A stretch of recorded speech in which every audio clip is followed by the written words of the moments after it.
এই যারা রোজা ভেঙে ফেলে তাদেরকে আপনারা এই হাদিসটা নিজেরা আজকে মুখস্থ করবেন, আর যারা ওই যে লাল কাপড় টাপড় লাগায় খায় এদেরকে এই হাদিসটা শোনায় দিবেন। পারবেন না ইনশাল্লাহ? বাংলাটা মুখস্থ রাখতে পারবেন তো? বাস শেষের অংশটা মুখস্থ রাখলেই চলবে, শুধু শেষের জায়গাটা মুখস্থ রাখলে চলবে।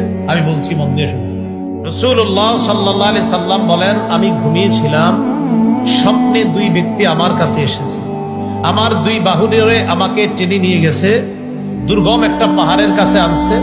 ওই পাহাড়ের কাছে যাওয়ার পর আমি পাহাড়ের সামনে দাঁড়িয়ে রইলাম। আমাকে ওই দুইজন বললেন, আপনি পাহাড়ে ওঠেন। আমি বললাম, আমি উঠতে পারবো না।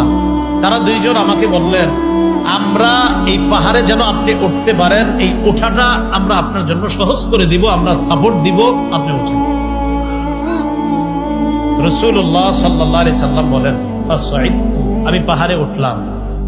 فإذا أنا بقوم معلقين بعراقبهم مشققة أشداقهم, যাইতে যাইতে হঠাৎ আমি একদল মানুষের সামনে গেলাম, তাদের দিকে তাকায় দেখলাম পাগুলা উপরের দিকে বেঁধে রাখা। আর কি দেখেন? পা উপরে মাথা নিচে। মুশাক্কাকাতিন আশদাকুহুম, এই দুই পাশের যে দুই গাল, এই দুই গাল করাত দ্বারা চিরতেছে। উপরে পাগুলা, নিচে ঝুলন্ত, এইভাবে আপনার গাল ছিড়তেছে।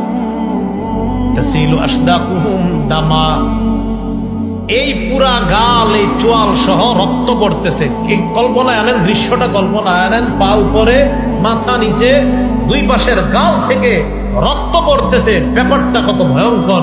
রাসূল বলেন, আমি বললাম, এগুলা কারা? কার সামনে আমি আসলাম? মান হাউলা? ফেরেশতারা জবাব দিলেন, আল্লাযীনা ইফতিরুনা ক্বাবলা তাহিল্লাতি সাওমিহিম, হুজুর এরা তারা যারা ইফতারির সময় হওয়ার আগেই ইচ্ছাকৃতভাবে রোজা ভেঙে ফেলে, এরা তারা। আর যারা রোজা রাখে না তাদের অবস্থা তো আরো ভয়ঙ্কর।